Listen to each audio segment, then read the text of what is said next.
എനിക്കറിയാവുന്ന ഒരു പച്ചക്കറി കച്ചവടക്കാരനുണ്ടായിരുന്നു. അയാൾ അയാളുടെ സ്ഥാപനത്തിലേക്ക് പച്ചക്കറി വാങ്ങുവാൻ വേണ്ടി ഹോൾസെയിൽ കടയിൽ ചെല്ലുമ്പോൾ പച്ചക്കറിയുടെ കൂട്ടത്തിൽ തക്കാളി കിട്ടിയില്ലെങ്കിൽ അതിനുവേണ്ടി ബാറിൽ കയറി മദ്യപിക്കുമായിരുന്നു. അത് കഴിഞ്ഞിട്ട് ഒരു ദിവസം എന്തെങ്കിലും ഒരു വസ്തുവിന് വില കൂടിയാൽ ആ ദുഃഖത്തിന് മദ്യപിക്കുമായിരുന്നു. ഇങ്ങനെ മദ്യപിക്കുന്നവർക്കൊക്കെ തന്നെ ഓരോ ന്യായീകരണങ്ങൾ കാണും. ഇത് അദ്ദേഹം അയാളുടെ ഭാര്യയോട് പറഞ്ഞതാണ്, ഇന്ന കാരണം കൊണ്ടാണ് ഞാൻ കുടിക്കുന്നതെന്ന്.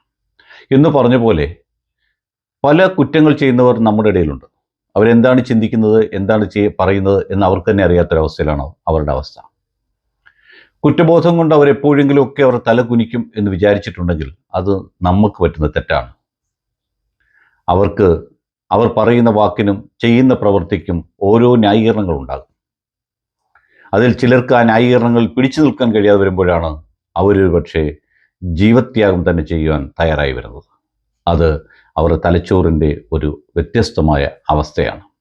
ആ അവസ്ഥയിലൂടെയാണ് നമ്മുടെ അഫാൻ കടന്നുപോയിക്കൊണ്ടിരിക്കുന്നത്.